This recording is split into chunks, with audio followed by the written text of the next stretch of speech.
Hello everybody, my name is Sylvain Rochon and I'm getting people to expand their human experiences using cutting-edge technology.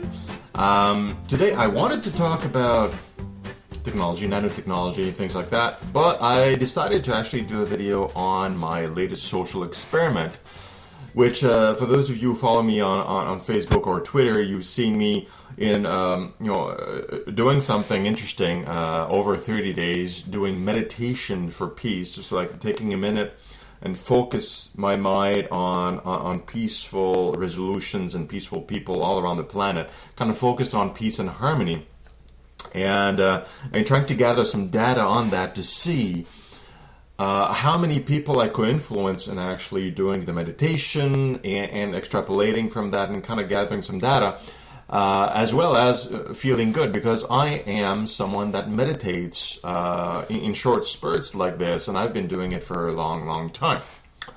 And I mean, 25 years or so. Not super regular. I've been bad. But in this particular case, because the world is getting, it seems to be getting violent and difficult, and there's a lot of conflict still in the world, even though to me we should be living in a bona fide paradise thanks to technology. I figured I have to do more, and I have to figure out ways that I could make a difference without being professionally involved, like in the police and military and whatever or other organizations, because that's not really what I want to do with my time and like with big chunks of my time. I do want to change the world, and I'm doing it in different ways, through these videos and blogs and speaking engagements and whatever, talking mostly about technology, which is really my passion. But I wanted to share, to give people, my listeners, a way they could participate without, becoming a police officer, for example. And so to enter into the subject, I have to talk about what's called the Maharishi effect. And this is a name that came to be in meditation studies because of the Maharishi University of Management. It seems to be an organization that does preach a lot of peaceful mind and consciousness, and a lot of meditation, which is in this case transcendental meditation. And they've done fairly extensive experiments in the past. In particular, one experiment in 1993 in Washington D.C., and another one between the years 2006 and 2010. Where because they're sufficient numbers and organized, they actually gathered in different locations. 93 was Washington D.C. and in about 206 rural areas between 2006 and 2010.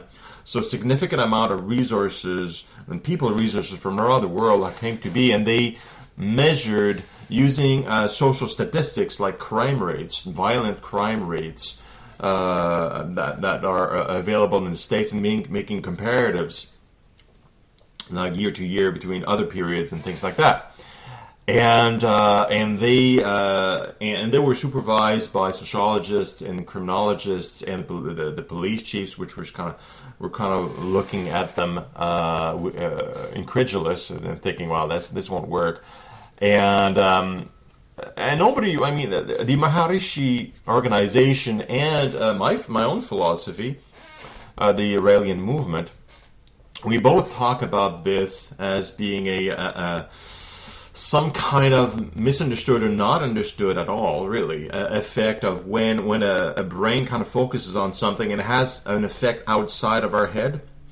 There's a lot of wavelengths that are projected from our brain that we don't really get. We don't really know their effects on and long-term effects on other people. There's some studies about it, but there's a lot of stuff going on that we don't know. We don't really understand what works. We just understand the results and the effects. And this is what the Maharishi effect is about. It's because they measured before and after the meditation how many people were there, for how long, and how the crime rates against individuals and robberies and things and homicide rates changed over time, isolating the presence of the Maharishi meditators meditation practitioners, sorry, in these areas, and so on and so forth. So the data is pretty compelling. In 1983, for example, they had almost 4,000 practitioners at some point over a number of weeks. It started fairly small, with maybe 1,000 people, and then people kind of gathered from all over the world, and eventually at week 8 there were 4,000 of them. And what they could show, just using just comparative statistics in Washington at the time, is that the crimes versus people reduced by about 23% over that period. So the reduction was gradual, and then when there was the maximum of people and the maximum amount of time, because it's not an immediate effect, they reach a 23% reduction in that one area. So that's significant. And then between 2006 and 2010, they did 206 rural areas of 100,000 people or more, and they could see similar kind of, and you have they're spread around, you can imagine, so fewer people in different areas, and I think they moved around a lot. But year over year, it's about a 5% reduction in violent crimes, leading up to about 20-80% of different statistics of violent crimes like homicides and whatnot. And then when they stop, gradually the crime rates go back to where they were. So consistent meditation and kind of a presence, I guess, of these minds that are focusing on peace of other people and harmony of other people and the well-being of other people seems to have this effect outside of the individual that's doing it. And they put out the number a square root of 1% of the core population around the area seems to be the amount of people you need to meditate together to have some kind of effect. So which means in North America, if you calculate a population of 1%, a square root of 1% of the overall population, you need about approximately 2,500 people that are meditating fairly regularly to have an effective reduction. And these are significant numbers. You're talking about 20%. I mean, that's huge. And if you keep it going, who knows? We don't know. They only did experiments, the very focused experiment was the Washington example in 1993, where they were all there, one city, lots of people. 1% of a square root of 1% of Washington population of the time, that's about 77 people. So they were way beyond there, and they were there only for 8 weeks, but the rates went down severely. So imagine if a lot of the population would actually get into the practice of thinking about others that are being at peace, instead of complaining, criticizing, just thinking of others at peace, and have all these brains kind of sending out whatever it is, all these wavelengths, and just thinking about others not as strangers and people we don't have nothing to deal with, but thinking of them as brothers and sisters that would feel better if we think about them in positive ways, right? Even though we don't understand how it works, we kind of know there's an effect there that is positive. Not only that, but meditating on its own, especially meditating for others, is known to be extremely healthy. So standing on its own, without thinking about the weirdness and the mysterious effects that we're looking at and we're talking about here, just meditating for especially about others, is particularly effective in increasing your own health. So if you don't want to do it for others, do it for yourself. And then whatever happens to others is going to happen to others. You know what I mean? So that's my point of view. Now, I've been practicing meditation for roughly 25 years, and usually it's in small spurts because my brain is always constantly in four corners of the universe constantly.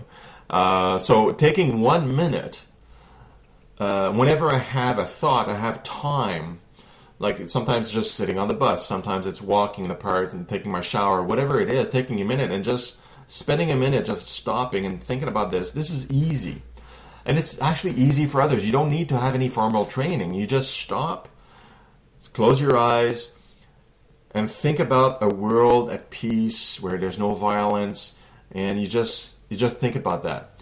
And if everybody's thinking about that, this simple image, then we have this effect that seems to happen. So what I did in the last 30 days, knowing this actually happens and the effects, are like, well, this is something I can do on my own time. But if people don't know that I'm doing it, they can't be influenced by me as much, because there's all this mysterious wavelengths is mysterious.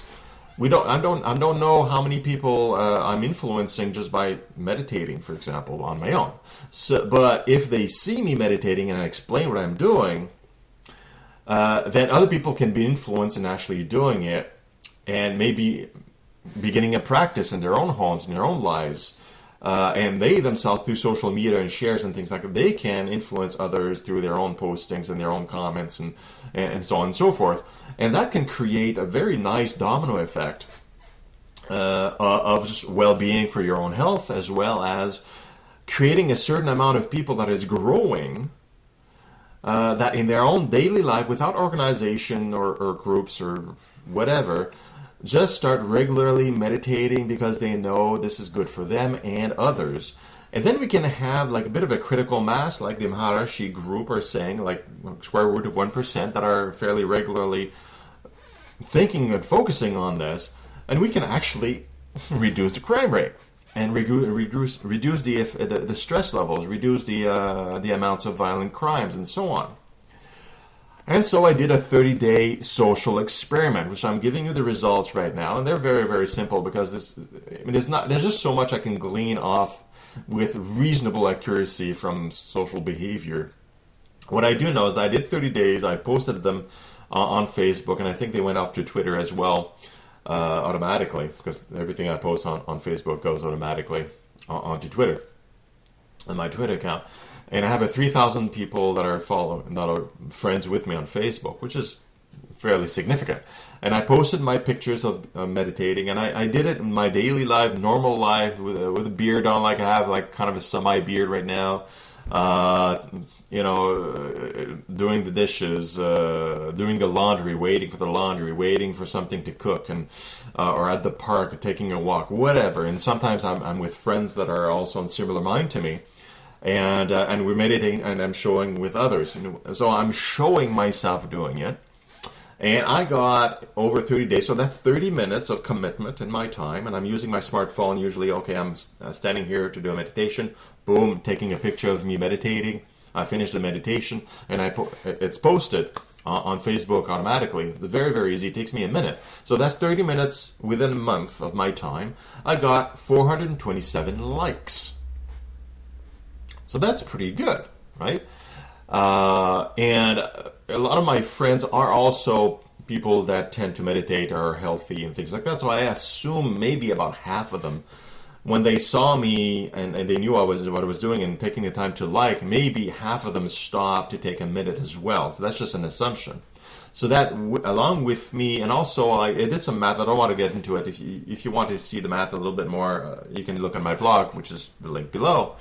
I also measured a little bit of a long tail. What if a few people of them also posted themselves meditating, not just meditating, but posted themselves saying this is a great idea, and they have a network and so on and so forth. I calculated my impact because of my network, which is about 3,000 friends, and a few hundred Twitter followers. I didn't really measure anything on Twitter though. I just looked at the Facebook. That's about 360 minutes of meditation that happened. That's 6 hours in that month of positive thinking outside of yourself for others. And these people are everywhere. They're not necessarily in my city. Of course, they're all over the place. Most of them are in Canada, but I have some people in Africa. I have some people in the US and everywhere, right? So that's 6 hours. So I spent 6 minutes. And that actually amounts to approximately, I figure, 6 hours, maybe more, of meditation. And that's because I'm showing myself, and people are saying, oh, this is cool, I like. I'm doing it myself, right? And I did it over 30 days, purposefully, not only to gather some data, but also maybe I'm generating habit with those people that follow me on Facebook, right? Maybe they think it's a good idea and they'll take it on. Now that's pretty significant, because if you, I'm probably not the only person. Actually, I know I'm not the only person that does this. Then, and if you show that you're doing it, then the impact is amplified. So if, like, my ratio is about a 1 to 11. So if I do a minute and I show myself, 11 people likely meditate as well. That's just the math of it, because of my network. So I just figured out, on average, maybe people would influence 5 people in their network. If they take a minute, there's 5 other minutes, which ends up being 6 minutes of meditation every time. And if we have sufficient amount of people, let's say 1,000 people on average would influence 5,000 other people, right? Now, to take a minute. These numbers actually increase. You don't need to organize. We're all in our computers and doing our own things with our families, whatever we're doing. And those numbers actually go up, and we're developing a habit with certain individuals, and we're making them a little bit healthier because they're meditating more, and they're thinking more about others and things like that. There's a lot of long tail effects to this that are all positive. Whether the effect is weird or not and completely understood doesn't really matter. It's a good thing to do. Even if you're alone and you're just in a park, you're not broadcasting, but you're visible in the park, or at a restaurant meditating, or you're in the swimming pool or in a hot tub, whatever it is, and you're meditating and you tell others, this is what I'm doing. That's social impact as well, because people see that it's okay to actually take a minute and do it, and it just feels good. Imagine somebody tells you, well, I just took a minute, I closed my eyes, I took a minute. It looks weird, but what I did is I thought about peace in the world, and I'm just thinking about it, and I'm hoping other people will pick up. Maybe you're influencing other people to do it, because everybody wants to help people. Everybody wants the people to feel comfortable and be well and be at peace. We're concerned with North Korea. We're concerned with the Americans. We're concerned with all sorts of other countries where things aren't going so well. South Korea, the stress level there is amazing. And so it's good to actually think about that, and maybe we're influencing enough people that it does calm things down on a conscious level, because people know they're meditating. And then there's this over supra consciousness, I don't know how to describe it, where there's all these wavelengths that are floating around that are in similar focus and in sync with the same topic in mind, which is peace, harmony, nonviolence, and whatnot. That has its effect, which the Maharishi experiments shown occurs. We're making the whole planet a better place by doing that. So I encourage you guys to pick up the baton and do it yourself. The results are pretty amazing. I mean, imagine if only a fraction of a population actually does this. It becomes something more normal, not weird, if it's visible, right? Because a lot of people do it. Your friends, your family do it. So you're going to have more tendency to do it. And there's all this other beautiful effects that happen, which are only good. Science eventually will catch up and figure it out, whether it's true or not. These actual numbers from the Maharishi experiments, I don't know. We'll figure stuff out eventually. We'll be able to measure it more. But in the meantime, let's do something nice for ourselves and the people around us. And the numbers and the people who are reviewing and where the numbers come from, it seems pretty solid to me. Even though it's not definitive, there's not enough data, not enough groups that have done it on that scale to really confirm it. I think we have to do some sort of experiment and show it ourselves in many ways. Ultimately, the goal is to calm everybody down and calm that stress and bring people into a Zen state where we're productive and creating a paradise for ourselves here, thanks to technology, instead of focusing on our petty differences and greed and all this bad stuff that really just causes problems. Anyway, I've been going on long enough. I promise next week I will go back to technology, and I'm probably going to be talking about nanotech, I think, or more about AI, because there's a lot of stuff going on there that are pretty cool, and I do want to get back to it. In the meantime, hey, meditate. Take a minute several times a day, once a week, whatever you feel like it, and show that you're doing it and explain it to people why you're doing it, okay?